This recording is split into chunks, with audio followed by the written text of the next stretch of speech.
Dear students and parents, welcome to Dr. TCS Career Guidance. Students and parents, మీ అందరికి కూడా ఏ YouTube channel open చేసినా CSC specialisation, CSC కాకపోతే ECE, CSC versus ECE ఇదే ఉందన్నమాట. మీకు చెప్పే వాళ్ళు ఒక్కళ్ళు కూడా మరి వాళ్ళు కంప్యూటర్ సైన్స్ ఇంజనీరింగ్ చదివారో తెలియదు, లేకపోతే మరి ఈసీ చదివారో తెలియదు, మరి వీళ్ళు ఇంజనీరింగ్ కాలేజ్ వర్క్ చేస్తారో కూడా నాకు తెలియదు అనమాట. కానీ కంపేర్ చేసి చెప్తున్నారు. చిన్న పిల్లల నుంచి ఇంటర్మీడియట్ లెక్చర్ వరకు చాలా ఆన్లైన్ క్లాస్ చెప్పేట వాళ్ళందరూ కూడా చెప్తా ఉంటారు అన్నమాట. వరుసగా ఈ బ్రాంచ్ మంచిది, ఆ బ్రాంచ్ మంచిది అని చెప్పేసి చెప్పొచ్చు, తప్పలేదు, వాళ్ళకు ఉన్నటువంటి ఒపీనియన్ వాళ్ళు చెప్పవచ్చు. బట్ ముఖ్యంగా ఈ సంవత్సరం ఏంటంటే ఇప్పటివరకు చాలా ఓవర్ హైప్ చేసి కాలేజెస్, ఇన్స్టిట్యూషన్స్ అదంతా ఈ టోటల్గా ఇండియా మొత్తం మీద ఒక 10 లక్షల ఇంటేక్ మాత్రం కంప్యూటర్ సైన్స్లో గత 3 ఇయర్స్గా నింపబోతున్నాయి అన్నమాట. కొంత పేరెంట్స్ ఈ సంవత్సరము ఈ న్యూస్ చూసి ఇన్ఫర్మేషన్ని గ్యాదర్ చేసుకొని కొంత రియలైజ్ అయ్యారు. మనం సేఫ్ బ్రాంచెస్ చూసుకుంటే బెటర్ ఇంజనీరింగ్ వైపు అన్నట్టుగా ఆలోచిస్తున్నారు. ఆల్రెడీ మీకు లాస్ట్ వీడియోలో చెప్పాను, తమిళనాడులో ఈసీ బ్రాంచ్కి ఎక్కువ ఆపర్చునిటీస్ ఉంటాయనే ఉద్దేశంతోనే పేరెంట్స్ అందరూ కూడా మేనేజ్మెంట్ సీట్స్ అటు ఈసీ బ్రాంచ్ తీసుకుంటున్నారు. గత 2 ఇయర్స్గా పోల్చినట్లయితే మనకి సివిల్, మెకానికల్ లాంటి బ్రాంచెస్ని కూడా పేరెంట్స్ అడుగుతున్నారు అన్నమాట. అందరూ కూడా కంపారిజన్ వచ్చేసి సిఎస్సి స్పెషలైజేషన్, ఈసీఈ, సిఎస్సి ఇట్లా కంపేర్ చేస్తారు అనమాట. అంటే ఈసీ దాకా వచ్చినప్పుడు కొంతమంది పేరెంట్స్ ఎన్ఐటీలో కావచ్చు, రేపు IIITస్లో, ఐఐటీస్లో EEE or EE or electrical engineering ఉంటుందన్నమాట. అసలు ఈ బ్రాంచ్ అనేది అసలు దీన్ని పక్కన పెట్టేస్తారు అనమాట.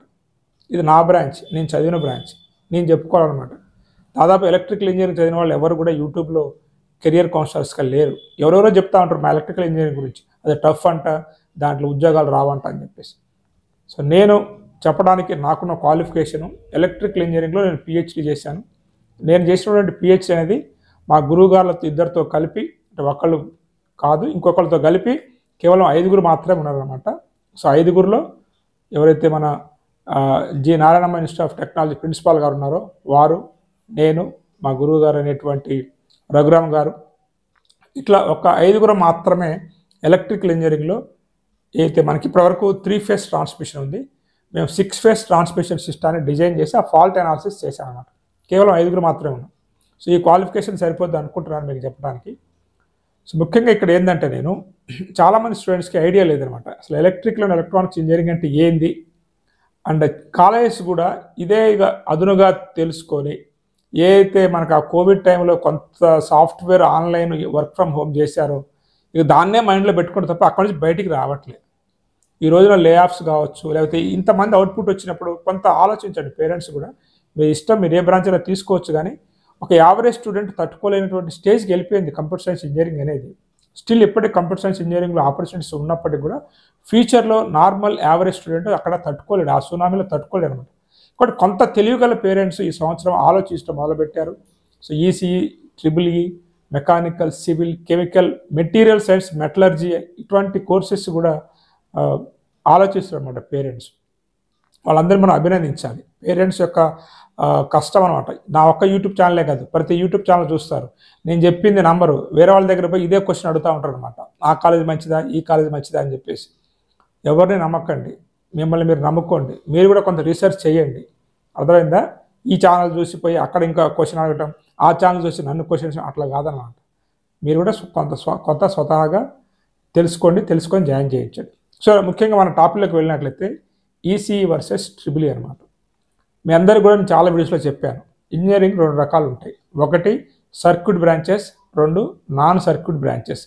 నాన్ సర్క్యూట్ బ్రాంచెస్ అంటే ఏదైతే ఎలక్ట్రికల్ ఎనర్జీ అవసరం ఉండదో అవన్నీ కూడా నాన్ సర్క్యూట్ బ్రాంచెస్. అవి వచ్చేసి మీకు civil, mechanical, metallurgy, chemical, mining ఇవన్నీ కూడా non circuit branches. Circuit branches అంటే electrical is the big boss అనమాట. ఒక పెద్ద అన్న electrical engineering, electrical and electronics engineering. ఈ బ్రాంచ్ నుంచే ఈసీ వచ్చింది, తర్వాత సిఎస్సి స్పెషలిస్ట్ వచ్చాయన్నమాట. యూఎస్ఏలో కూడా మీరు తీసుకున్నప్పటికీ కూడా చాలామంది యూఎస్ చదివినటువంటి స్టూడెంట్స్ కావచ్చు, ఆల్రెడీ సాఫ్ట్వేర్లో ఎలక్ట్రికల్ బ్యాక్గ్రౌండ్ నుండి వర్క్ చేస్తున్న స్టూడెంట్స్ కావచ్చు, మీ అందరికీ ఐడియా ఉంటుంది. కంప్యూటర్ సైన్స్ అండ్ ఎలక్ట్రికల్ ఉంటుంది అనమాట. అక్కడ ఎలక్ట్రికల్ కింద ఇవన్నీ ఉంటాయి. కానీ మనందరికి తెలిసిందే కదా, మన తెలుగు రాష్ట్రాల్లో ఏదైనా బిజినెస్సే, అది హాస్పిటలే కానీ, కాలేజే కానీ, ఇంజనీరింగ్ కాలేజే కానీ, అర్థమైందా? వీళ్ళు దీన్ని ఒక డౌన్ చేశారన్నమాట. మహాభారతంలో ఎలాగైతే అర్జునుడికి బాగా హైప్ ఇచ్చారో ద్రోణాచార్యులు, గురువు గారు ఆయన కావటం వల్ల అట్లా ఈ మేనేజ్మెంట్ కాలేజ్ అన్నీ కూడా కలిసి ఈసీ బ్రాంచ్ కొంత మేర లేపాయి అనమాట. ఎట్లయితే కర్నూలుని తొక్కేశారో అట్లనే ఈ ట్రిపుల్ ఈ బ్రాంచ్ని కూడా ఒక నింద అనేది పడిపోయింది అనమాట. దీంట్లో తప్పు అనేది మా పూర్వీకులు ప్రొఫెసర్స్ వారి తప్పు కూడా ఉందన్నమాట. బాగా స్ట్రిక్ట్గా ఉండటం, కొంచెం సబ్జెక్ట్ అనేది కూడా మ్యాథ్స్ ఫిజిక్స్ వస్తే అది రావటం అనమాట. ఇక్కడ ఇంకోటి ఫస్ట్ డౌట్ మీకు క్లారిఫై చేసేది ఏంటంటే ఏది టఫ్, ఈసీ టఫా ట్రిపుల్ టఫా అంటే నాకు తెలిసినంత వరకు స్టూడెంట్ ఇచ్చిన ఫీడ్బ్యాక్ వరకు ట్రిపుల్ ఈ కంటే కొంత ఈసీయే టఫ్ ఉంటుందన్నమాట. కాకపోతే ఈసీ చదివే పిల్లలు తీసుకుంటారు కాబట్టి అది బయటికి రాలేదు. ఈసీ రాని వాళ్ళు అంటే అట్లా అట్లా ఉందన్నమాట. ట్రెడిషన్ అనేది సాంప్రదాయం అట్లా వస్తుందన్నమాట. బాగా చదివితే సిఎస్సి, దానికంటే తక్కువ ర్యాంక్ వస్తే ఈసీ, ఇంకా దానికంటే తక్కువ ర్యాంక్ వస్తే ట్రిపుల్ ఈ అనమాట. ఖచ్చితంగా కొంత లోవర్ ర్యాంక్ స్టూడెంట్కి అది ఏ బ్రాంచ్ అయినా టఫ్గానే ఉంటుంది. మంచి మార్కులు ఇచ్చిన స్టూడెంట్కి పెద్ద కష్టం ఉండదు అనమాట ఏ బ్రాంచ్ అయినా కానీ. అట్లా ఆ బ్రాంచ్ అనేది టఫ్ ఉంది తప్ప మ్యాథ్స్ ఫిజిక్స్ వచ్చిన స్టూడెంట్కి ఈ బ్రాంచ్ టఫ్ అయితే కాదు. ఇది ఒక మీకు డౌట్ క్లారిఫై చేశారనమాట. రెండోది వచ్చేసి ఆపర్చునిటీస్. ఇది చాలా చాలా ఇంపార్టెంట్. ఆపర్చునిటీస్ ఎవరికి ఎక్కువ ఉంటాయో లేదో ఇప్పుడు నేను చెప్పేదాన్ని బట్టి మీరే ఆలోచించి అర్థం చేసుకోవచ్చు. గవర్నమెంట్ జాబ్స్ గురించి తీసుకుందాం. సరే ఇప్పుడంటే స్టేట్ గవర్నమెంట్లో పడట్లేదు, తక్కువ జాబ్సే ఉన్నాయి. సెంట్రల్ గవర్నమెంట్ తీసుకున్నట్లయితే మీరు ఏ నోటిఫికేషన్ అన్నా తీసుకోండి. ఈ వీడియో అయిపోయిన తర్వాత కూడా ప్రీవియస్ ఇయర్ నోటిఫికేషన్స్ అన్నీ చూడండి. అది ఎలక్ట్రానిక్స్ కంపెనీ అయినా, మెకానికల్ రిలేటెడ్ కంపెనీ అయినా, సివిల్ రిలేటెడ్ కంపెనీ అయినా, ఎటువంటి గవర్నమెంట్ ఆర్గనైజేషన్ అయినా, ఈవెన్ పెట్రోలియం ఆర్గనైజేషన్స్ అయినా, ఈవెన్ కమ్యూనికేషన్ ఒకప్పుడు బిఎస్ఎన్ఎల్ అయినా, మీరు ఏ ఆర్గనైజేషన్స్ తీసుకున్నా మీకు ఎక్కువ గవర్నమెంట్ జాబ్స్ ఉండే బ్రాంచ్ ఒకటి ఎలక్ట్రికల్ ఇంజనీరింగ్ అది మాత్రం మర్చిపోవద్దు. కానీ బయట మీకు ఈసీకి గవర్నమెంట్ జాబ్స్ ఉంటాయన్నమాట. చాలా చాలా తక్కువ గవర్నమెంట్ జాబ్స్ ఈసీకి ఉన్నాయి. ఏదో కొన్ని కంపెనీలు మాత్రమే ఉన్నాయి తప్ప అసలు ఈసీకి అనేది ట్రిపుల్ఈతో పోల్చినప్పుడు అంత గవర్నమెంట్ జాబ్స్ లేవు. ఇంకోటి ఏంటంటే సాఫ్ట్వేర్కి రెండు వైపులా వెళ్ళొచ్చు అని చెప్తా ఉంటారు అనమాట. ఈసీ స్టూడెంట్సే కాదండి, మెకానికల్, సివిల్, మెటలర్జీ ఎవడైనా నేర్చుకొని సాఫ్ట్వేర్ ఇండస్ట్రీకి పోవచ్చు. ఈసీ వాళ్ళకి సపరేట్గా అంటూ కొన్ని ఏదో కంప్యూటర్ సైన్స్ సబ్జెక్టులు ఉండవు. వాళ్ళ బ్రాంచ్ సబ్జెక్టులు వాళ్ళకు ఉంటాయి. 1-2 అనేది ఎలెక్టివ్స్ ఉంటాయి తప్ప వేరే బ్రాంచ్ స్టూడెంట్స్ ఎట్లయితే కష్టపడాలో వాళ్ళు కష్టపడాల్సిందే. అదే సాఫ్ట్వేర్ ఇండస్ట్రీకి వెళ్ళాలంటే మీరు ఆ సాఫ్ట్వేర్ కోర్సెస్ నేర్చుకుని ఉంటే సరిపోతుంది అనమాట. బట్ ఇప్పుడు అంత టఫ్ అనుకోండి, ఎందుకంటే వాళ్ళ దాంట్లోనే చాలామంది బయటకు వస్తున్నారు కాబట్టి. బట్ సాఫ్ట్వేర్ ఇండస్ట్రీకి ఈసీకి ఎంత అర్హత అయితే ఉంటుందో ఎలక్ట్రికల్ అండ్ ఎలక్ట్రానిక్స్ ఇంజనీరింగ్ జరిగిన స్టూడెంట్స్కి కూడా అంతే అర్హత ఉంటుందన్నమాట. అంతే తప్ప నువ్వు ట్రిపుల్ అని చెప్పేసి పక్కన పెట్టమంటే జరగదు. ఇద్దరిని సేమ్గానే చూస్తారు అనమాట. ఒక 1% ఈసీ స్టూడెంట్స్ చూడొచ్చు, ఎందుకంటే వాడికి మెరిటే ఉంటాడు కాబట్టి. అర్థమైందా? ఒకటి హార్డ్ అనేది తప్పు. రెండోది వచ్చేసి గవర్నమెంట్ జాబ్స్ అనేది ఎక్కువ ఉండేటువంటి బ్రాంచ్ వచ్చేసి ఎలక్ట్రికల్ ఇంజనీరింగ్. అర్థమైందా? ఏ కంపెనీ తీసుకున్నా కానీ ఎలక్ట్రికల్ ఇంజనీరింగ్ నోటిఫికేషన్ లేకుండా ఉండదు. నెక్స్ట్ మూడోది వచ్చేసి మీకు నేను చెప్పేది ఏంటంటే ఇప్పుడు ఎలక్ట్రికల్ ఇంజనీరింగ్కి కొన్ని ఏరియాస్ ఉన్నాయన్నమాట. ఎమర్జింగ్ టెక్నాలజీస్ వస్తున్నటువంటి అటానమస్ వెహికల్స్, ఎలక్ట్రికల్ వెహికల్స్ వస్తున్నాయి, solar system, renewable energy resources. ఓకేనా? ఇవన్నిటిలో ఎలక్ట్రికల్ ఇంజనీర్స్కి జాబ్స్ అనేది ఆ ఫీల్డ్లో మన స్కిల్స్ పెంచుకుంటే ఉంటాయి అన్నమాట. ఇవే కాకుండా ఈసీ ఫీల్డ్ కనుక మీరు తీసుకున్నట్లయితే విఎల్ఎస్ఏ, ఎంబెడెడ్ సిస్టమ్, ఇవన్నీ ఉన్నాయి కదా. ఈ రెండింటిని కూడా ఎలక్ట్రికల్ అండ్ ఎలక్ట్రానిక్స్ స్టూడెంట్స్ కూడా చదవచ్చు అన్నమాట. ఎందుకంటే వీళ్ళు చదివింది ఎలక్ట్రికల్ ఇంజనీరింగ్ కాదు, ఎలక్ట్రికల్ అండ్ ఎలక్ట్రానిక్స్. కాబట్టి వీళ్ళకు కూడా ఈసీ ఏ ఏరియాలో ఉందో ఆ ఏరియాలోకి వెళ్ళే అవకాశం ట్రిపుల్ ఈ స్టూడెంట్స్ కూడా ఉంటుంది. దీన్ని బట్టి మీరు అర్థం చేసుకోవాల్సింది ఏంటంటే, ఒకటి గవర్నమెంట్ జాబ్స్ ఎక్కువ ఉన్నటువంటి బ్రాంచి సిఎస్సి, ఈసీతో పోలిస్తే ట్రిపుల్ ఈ, అదొక అడ్వాంటేజ్ మీకుంది. 2, ఈసీలో జాబ్ ఏరియాస్ అయినటువంటి ఎంబెడెడ్ విఎల్ఐసి సిస్టమ్ ఈసీ వాళ్ళే కాదు ట్రిపుల్ ఈ వాళ్ళు కూడా చదువుకోవచ్చు, అదొకటి. 2, మూడోది ఈసీ స్టూడెంట్స్నే కాదు ట్రిపుల్ ఈ చదివిన స్టూడెంట్స్ కూడా ఈరోజు సాఫ్ట్వేర్ ఇండస్ట్రీలో ఉన్నారు, పెద్ద పెద్ద పొజిషన్స్లో కూడా ఉన్నారు అనమాట. కాబట్టి అదొకటి మీరు పక్కన పెట్టుకోండి. అర్థమైందా? వాళ్ళు చేసిన తర్వాత ఈసీ అనేది అట్లా మిమ్మల్ని ట్యూన్ చేసి పెట్టారనమాట. కాబట్టి ఇక్కడ ఆపర్చునిటీస్ పరంగా తీసుకున్నట్లయితే మీకు అనేది ఎక్కువ ఆపర్చునిటీస్ ఉన్నటువంటి బ్రాంచ్ ఈ ట్రిపుల్ ఈ బ్రాంచ్ అనమాట.